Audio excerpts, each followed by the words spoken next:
আসসালামু আলাইকুম, কেমন আছেন সবাই? আশা করি ভালো আছেন। তো আমিও ভালো আছি আপনাদের দোয়ায়। তো চলে যাচ্ছি, এখন বাজে বেলা 10টা।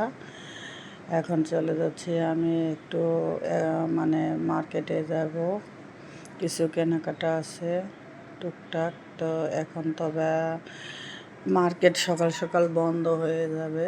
তো এই মানে সকাল সকাল বলতে কেউ বলে 6টায়, কেউ বলে 8টায়। তো আমি গেছি কিছু কেনাকাটা করার জন্য। তো তা আপনাদের সাথে শেয়ার করলাম। এই যে এখান থেকে আমি দুইটা মানে ক্রিম নিব আমার মেয়ের জন্য, একটা সফট আর একটা হচ্ছে ফেয়ার অ্যান্ড লাভলি মানে বড় ক্রিমগুলি। তো দুইটা ক্রিম আমি নিলাম 900 টাকা দিয়ে। আর এই যে গেঞ্জিটা দেখছেন, এটা গরমে পরার জন্য আমার জন্য নিলাম। এটা একদম 250 টাকা বলছিল, তো 200 টাকাতে আমি কিনছি। আর এই দোকানে আমি চলে আসলাম তখন স্ট্যান্ড কেনার জন্য, মানে মোবাইলের স্ট্যান্ড। আমি এই দোকান থেকে আগে একটা স্ট্যান্ড কিনছিলাম। তো ওই স্ট্যান্ডটা আমার 6-7 মাস মতন গেছিলে। এখন এটা ভাঙে গেছে, এখন একটা আজকে নিয়ে আসলাম। তো এই যে এই সোনো দুইটা নিয়ে আসলাম আমার মেয়ের জন্য। এই যে সফট এটা আর ওইটা, এই দুইটা 900 টাকা নিছে ক্রিম। আর ওই যে প্যাকেটটা দেখছেন ওইটার মধ্যে আছে স্ট্যান্ড। তো আপনাদেরকে বাহির করে দেখাবো। তো এই যে এখন এটা কিভাবে কি করার লাগে আমি বুঝতেছি না। ছেলের আসলে দেখাইব, নাইলে ছেলের বাপ। আর এই গেঞ্জিটা নিয়ে আসছি আমার জন্য গরমে পরার জন্য, অনেক বড় আছে গেঞ্জিটা, 200 টাকাতে নিছে। আর একদম মুলাম পরার জন্য। তো গেঞ্জিটা গরমে পরার জন্য অনেক আরাম। তো এই যে এই সোনো দুইটা আনছি আমি, একটা ক্রিম আর একটা হলো সোনো। আর এই যে স্ট্যান্ডটা আমি এখন বাইর করলাম, এই স্ট্যান্ডটা আমার কাছ থেকে এটা অনেক বড় করা যায়, আমার চেয়েও বড় করা যায়। তো এটার দাম নিছে 1000 টাকা, মানে 1500 টাকা দাম চাইছিল। আমি দামাদামি করে 1000 টাকা দিয়ে আনছি। তো এটা আমি সেট করতে পারতেছিলাম না প্রথমে, এই জন্য আমি রাইখা দিছিলাম। পরে আইসা ওর আব্বুয়ে সেট করে আমাকে দেখাইছে, আর অনেক ভালো। এটা নাকি লোহার, আর স্ট্যান্ডটা অনেক মানে দাঁড় করাইয়া এখন ভিডিও করা যাবে। আর আমি আগে যে স্ট্যান্ডটা দিয়ে ভিডিও করতাম ওইটা শুধু পইরা যাইতো, কি সমস্যা, অনেক সমস্যা করতো। তো এই যে চলে আসলাম রান্না করতে। আজকে মুরগি রান্না করব, মুরগি দিয়ে আলু পটল দিয়ে রান্না করব। তো কী কী করি আপনাদের সাথে তো শেয়ার করি। তো এখন আমি মুরগি কেটে নিতেছি, মুরগিটা ভিজিয়ে রেখে গেছিলাম, ফ্রিজে ছিল। তো এখন আমি কাটাকাটি করে নিতেছি। তো এই যে মুরগি আমার কাটা শেষ, ধোয়া শেষ। তো এখন মুরগিটাকে আগে আমি ভাজ্যা নিব। ব্রয়লার মুরগি ভাজ্যা রান্না করলে অনেক ভালো লাগে। আর আলু পটল দিয়ে রান্না করব। আর আলুটাও আমি ভাজ্যা নিব, পটলটাও ভাজ্যা নিব একটু। আর আলু মুরগিতে ভাজ্যা দিলে খাইতে সেই স্বাদ লাগে। আর আলু যে কোনো তরকারিতে ভাজ্যা দিলে খাইতে খুবই ভালো লাগে। আর ব্রয়লার মুরগি ভাজ্যা রান্না করলেও ভালো লাগে। আর এইভাবে শুধু রান্না করলে কষাইয়া সাদা সাদা দেখা যায়, খাইতে ভালো লাগে না। কিন্তু ছোট ছোট কইরা যখন আমি রান্না করি তখন আর ভাজি না, তখন ছোট ছোট কইরা একদম কুচি কুচি কইরা কাইটা রান্না করি, মানে ঝাল ঝোল দিয়ে একদম বুনা বুনা কষা, তখন ওইভাবে রান্না করি। আর যদি আমি আলু সবজি টবজি দিয়ে রান্না করি তাহলে বড় কইরা কাইটা ভাজি কইরা রান্না করি। তো এই যে আর এখন আমি মুরগিটা বাছতেছি। আর আজকে আমি এই যে স্ট্যান্ড যেটা নতুন নিয়ে আসছি ওইটা দিয়ে ভিডিও করতেছি। এই যে দেখেন কেমন দেখা যাইতেছে, একটু লড়াচড়া করতেছে না। আর অনেক ভালো হয়েছে স্ট্যান্ডটা। তো এখন আমি আলু আর পটলগুলি কাটতে নিতেছি, ওদিক দিয়ে মুরগি বাছতেছি চুলায়। আর এখন আমি কাটাকাটি করে নিতেছি। আর আগে একসাথে কাটাকাটি কইরা নিলে ভালো হয়।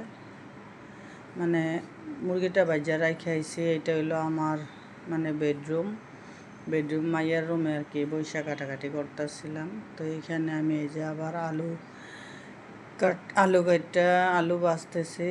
আলুটাকে লাল লাল করে ভাজা এইভাবে বিরিয়ানিতেও দিলে বিরিয়ানিতে খাইতে খুবই ভালো লাগে। বিরিয়ানিতে আমি বিরিয়ানিতে আলু দেই। আর এই যে আমার মুরগি ভাজা শেষ, সেইখানে আলুগুলো ভাজা উঠাই নিতেছি আর ওই চুলায় ভাত বসায় দিছি। আর আজকে আরেকটা জিনিস আপনাদেরকে আজকে না কালকে শেয়ার করব। আমি যে আলু আর পটলগুলা কাটছি ওই আলু পটলের খোসা দিয়ে ভর্তা করব আমি। তো এই যে পটলগুলো এখন ভাজিয়ে নিব একটু হালকা। তো আলু আর পটল কাঁচামরিচ আগে সিদ্ধ করে নেব, মানে আলু পটলের খোসা সিদ্ধ করে তারপরে এটাকে আমি ব্লেন্ড করব। ব্লেন্ড করে পরে ভর্তা করব। তো আমি যখন করব তখন আপনাদের সাথে শেয়ার করব, কিন্তু আমি এখনই ওটা সিদ্ধ করে রাইখা দিব। আমি পরে বিকালবেলা দেখি বানাবো ভর্তা, আর যখন বানাবো তখন আপনাদের সাথে শেয়ার করব। তো এখন এই যে আমি তরকারি বসাই দিতেছি।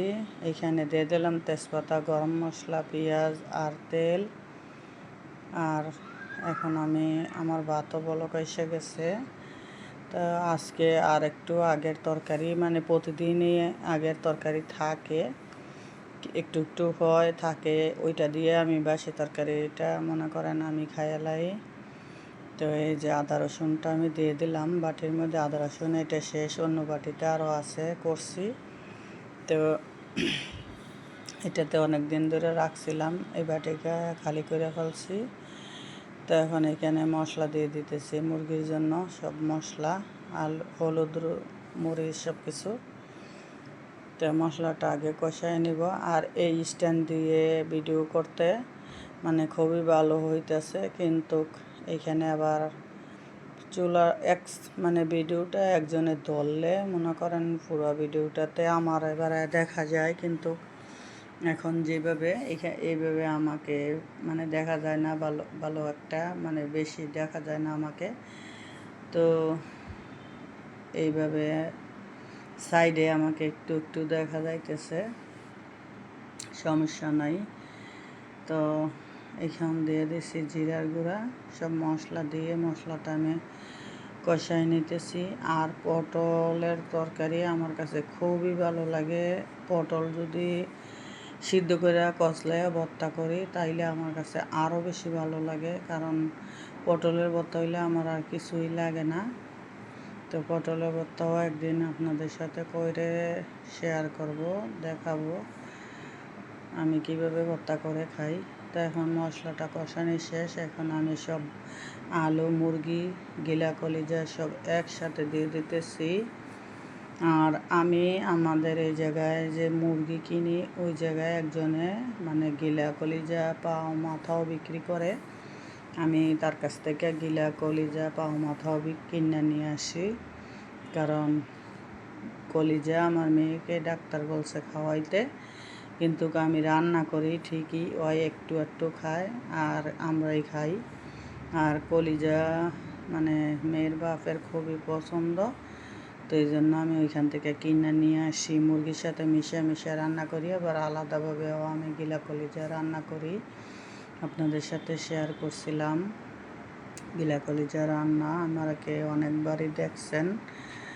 তো মানে 120 টাকা করে নেয় গিলা কলিজা পা সহ আনলে। পাটা আমি বেশি একটা আনি না, কারণ পা আমার ছিলতে ভালো লাগে না।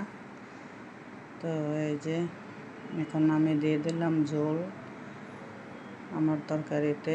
আর এই যে আমি ওইটা সিদ্ধ করে রাখলাম, তো ফ্রিজে রেখে দেবো, যখন ইচ্ছা আমি ভর্তা করব। তো এখন ওইটাতে কাঁচামরিচ আর আলুর খোসা, পটলের খোসা এটা সিদ্ধ দিছি। তা আমি ফ্রিজে রাইখা দেবো, যখন টাইম পাবো তখন বানাবো। এখন আমার তরকারিটা রান্না শেষ, এখন গরম মশলার গুঁড়াটা দিয়ে দিলাম আমি। তো আমার রান্না শেষ। তো এখন এই যে ভাতটা সেক দিয়ে নিব। সবাই ভালো থাকবেন, সুস্থ থাকবেন, আল্লাহ হাফেজ।